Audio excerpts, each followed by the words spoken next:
Alright guys, Mr. Kirkland here, back with our latest edition of Storytime with Mr. Kirkland. Today we are finishing up our story, Tonight on the Titanic. Alright, so this is chapter 10, A Touch of Magic.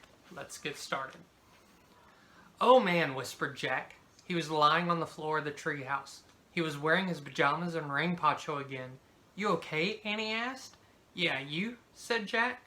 "My heart's beating really fast," said Annie. "Mine too," said Jack. He thought of the Titanic sinking into the cold black sea. His eyes filled with tears. "It was terrible," he said. Annie nodded. Jack could see tears on her cheeks. Teddy licked Jack's face. "Hey," said Jack, "how did you get out of my knapsack?" Teddy whined. Jack and Annie stroked his furry head and ears. "I think he has a touch of magic," said Annie. Slowly, Jack sat up. "He saved our lives," he said. "And now we have the first gift to break the spell he's under," said Annie. She turned on her flashlight. She shined it on the silver pocket watch that hung from her neck. "Lucy's gift," she said. The watch had stopped. The hands were at 2:20.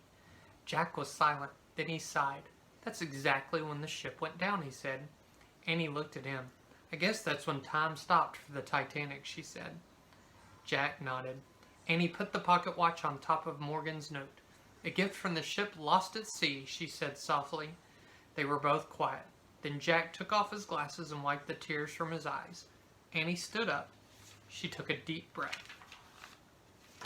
"I'm ready to go," she said. "Let's put Teddy in your pack and take him home with us."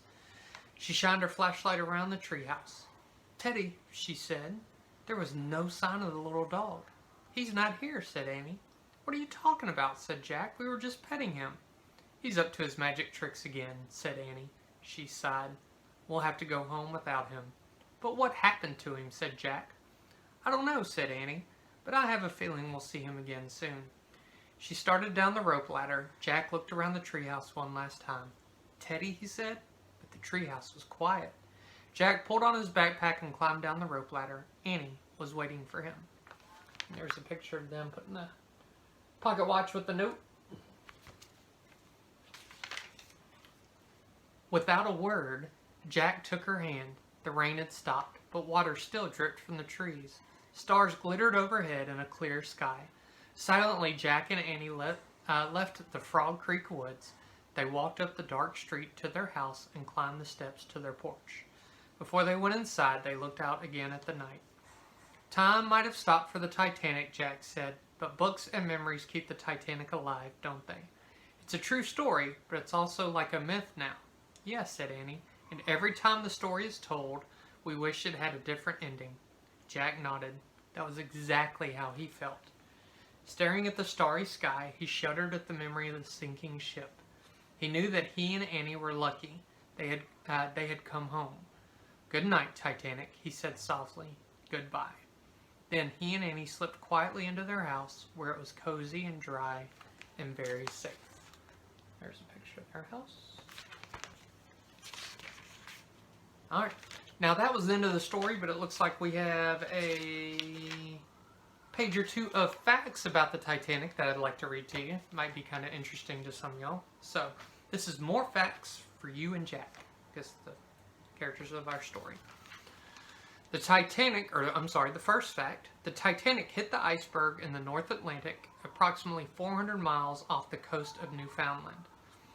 Number 2, the Titanic was considered unsinkable because she was built with huge watertight doors to contain any possible leaks. However, when the ship hit the iceberg, 6 watertight compartments quickly filled with water, dooming the ship.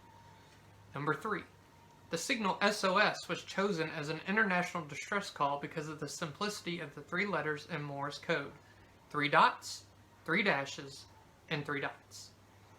Number 4, no one knows for certain exactly how long the musicians played on the Titanic, but legend says they played until the ship went down, and their last song was the hymn, "Never My God to Thee," or "Nearer My God to Thee." Sorry about that.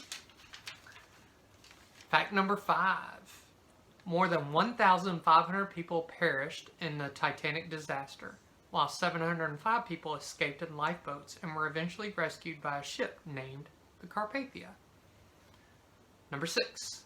After the sinking of the Titanic, laws were changed so that every ship was required to have enough lifeboats to carry all its passengers.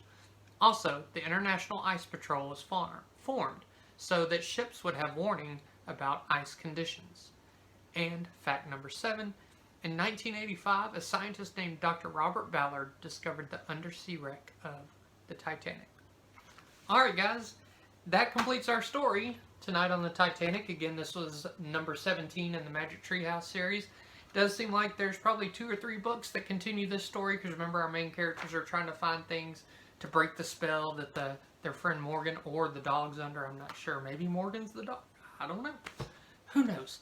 So, anyways, I hope you enjoyed it. Please join me next time when I find us another book, maybe another Titanic book, maybe something else. Who knows? But please join me next time, or on our next edition of Storytime with Mr. Kirkland.